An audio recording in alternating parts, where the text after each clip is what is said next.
আসছি, ডাক্তার এখনো পর্যন্ত আমার দুইটা বাচ্চার একজনেরও দেখে নাই। আমি মুখে যা বলছি তাই ডাক্তার ওষুধ লিখে দিয়েছে। বাতাসের আগে দই আসে আমার সালে এই জায়গা ইমার্জেন্সি ভর্তি করে সবাই পানি ঢালে অক্সিজেন দিয়ে তাই গাড়ি সাওয়ালের জ্ঞান করেছে। এবার যেতে হিমশিম খাচ্ছি এই জন্য যে যেখানে 16 জন ডাক্তার থাকার কথা সেখানে মাত্র আমাদের 7 জন ডক্টর। কুষ্টিয়া কুমারখালীতে ধারণ ক্ষমতার 2.5 গুণ বেশি রোগীতে নাজেহাল হাসপাতাল কর্তৃপক্ষ। হাসপাতাল জ্বর ঠান্ডা হিটস্ট্রোক সামলাতে হিমশিম ডাক্তার। সাজেদা খাতুন 8 মাসের যমজ বাচ্চা নিউমোনিয়ার সাথে ডায়রিয়া নিয়ে ভর্তি আছেন শিশু ওয়ার্ড। তিনি বলেন 3 দিন পূর্বে প্রচণ্ড গরমে বাচ্চা নিউমোনিয়া নিয়ে কুমারখালী উপজেলা স্বাস্থ্য কমপ্লেক্সে আসি। একদিন পর সাথে যুক্ত হয় ডায়রিয়া। অসুস্থ বাচ্চা, প্রচণ্ড গরম আর হাসপাতালের গাদাগাদি পরিবেশে খুব কষ্টে আছি। সাজেদা খাতুনের মতো একই অবস্থা কৃষক আব্দুল মালেকের। হিটস্ট্রোকে আক্রান্ত হয়ে ঠাঁই হয়েছে হাসপাতালের মেঝেতে। প্রচণ্ড গরমে ধান কাটতে গিয়ে এ রোগে আক্রান্ত হন তিনি। 1.5 সপ্তাহ জুড়ে চলমান তাপদাহে গরমজনিত বিভিন্ন রোগে আক্রান্ত হয়ে এ হাসপাতালে ভর্তি রয়েছে সাজেদা কিংবা মালেকের মতো 1.5 শতাধিক মানুষ। প্রায় প্রতিদিন এই তাপমাত্রার পারদের ঊর্ধ্বগতি রেকর্ড ছাড়াচ্ছে। এতে নিয়মিত বাড়ছে আক্রান্তের সংখ্যা, যা সামাল দিতে হিমশিম খাচ্ছে হাসপাতাল কর্তৃপক্ষ। হাসপাতাল সূত্রে জানা গেছে, বাড়তি রোগীর চাপে তিল ধানের জায়গা নেই। প্রতি ঘণ্টায় গড়ে 11.5 জন অনুপাতে 50 শয্যা হাসপাতালে চিকিৎসা নিচ্ছেন প্রায় 140 জন রোগী। ঘণ্টায় ঘণ্টায় বৃদ্ধি পাচ্ছে এ সংখ্যা। এতে বেড ছাপিয়ে মেঝেতেও জায়গা না পাওয়ায় ভোগান্তিতে রোগী ও স্বজনেরা। বড়দের পাশাপাশি বেশি আক্রান্ত বৃদ্ধ ও শিশুরা। জ্বর, সর্দি, কাশি, নিউমোনিয়া ও ডায়রিয়ায় আক্রান্ত শিশু রোগীতে ঠাসা সংশ্লিষ্ট ওয়ার্ড। তীব্র গরমের ক্রমাগত ঊর্ধ্বগতিতে হিট স্ট্রোক আক্রান্ত রোগীর সংখ্যাও উল্লেখযোগ্য।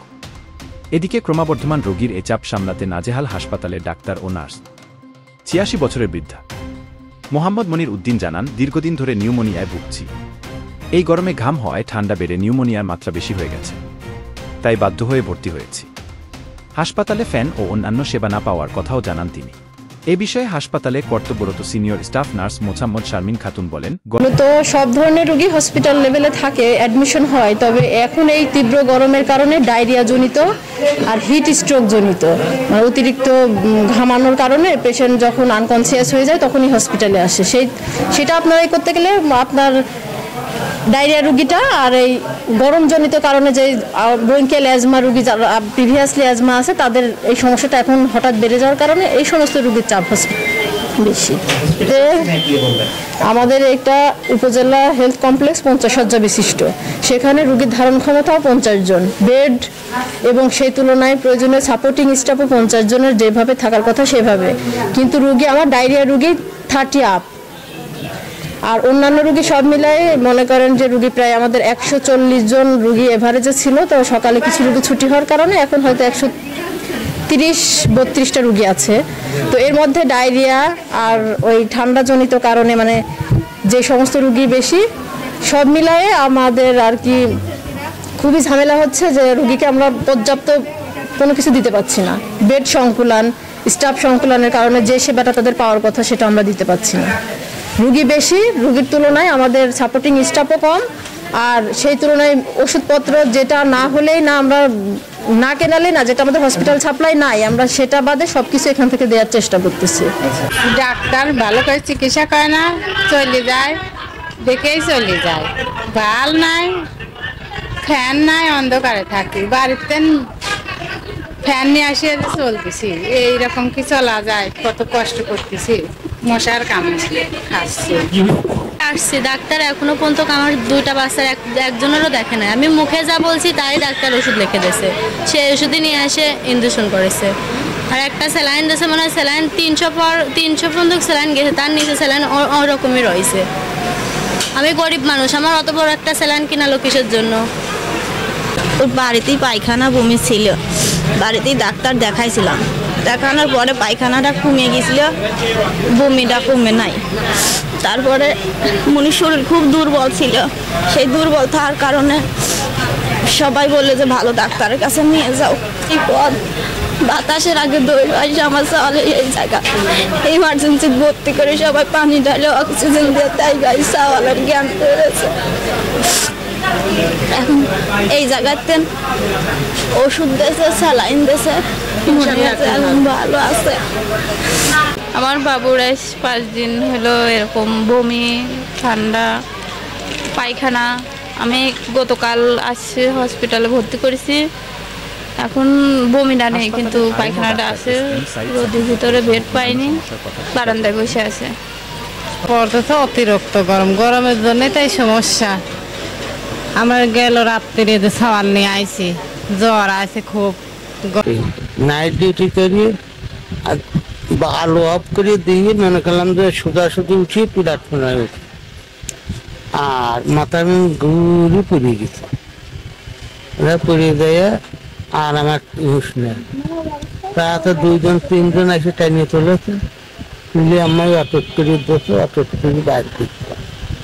করা বলতে আপনার যে পরিমাণ আপনার গ্রামে যদি 41-42 ডিগ্রি এত তাপমাত্রা পড়ে, তো সেই হিসেবে আমি কাল রাত পর্যন্ত ঠিক ছিলাম, কিন্তু হঠাৎ করে মানে কালকে গরম লাগছে, ওই ইস্যুতে গোসল করছি, দেন সকালে 5টা থেকে আমার এত পরিমাণ জ্বর আসছে, জ্বর বমি, ঠিক আছে, এর জন্য আমি অনেক অসুস্থ হয়ে গেছি। সো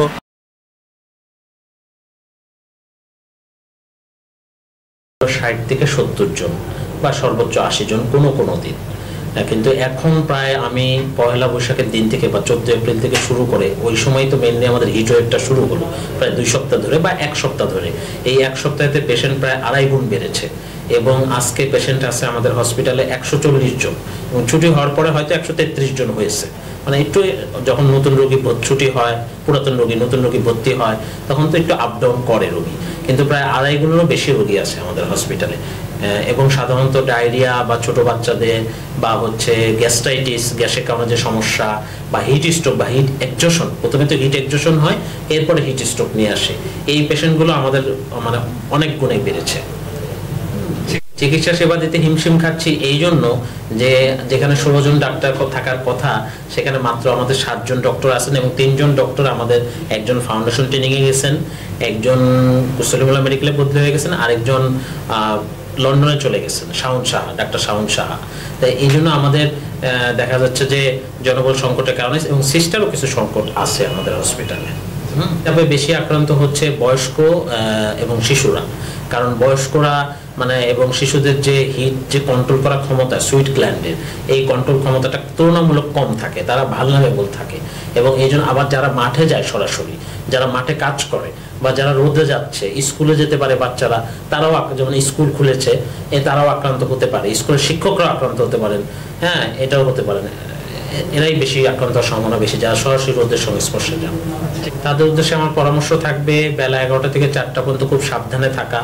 এই সময় রোদ দেখা যাচ্ছে যে খুবই বেশি থাকে বা রোদের তীব্রতা খুব বেশি অনুভূত হয়, এবং সরাসরি রোদে না যাওয়া, ছাতা ব্যবহার করা, সাথে পানি রাখা, স্যালাইন রাখা যেতে পারে, যাদের প্রেশার নেই তারা স্যালাইন খেতে পারে বা ডাবের পানি খাওয়া যেতে পারে। আমার কাছে মনে হয় বাবু পানি খাওয়া প্রচুর।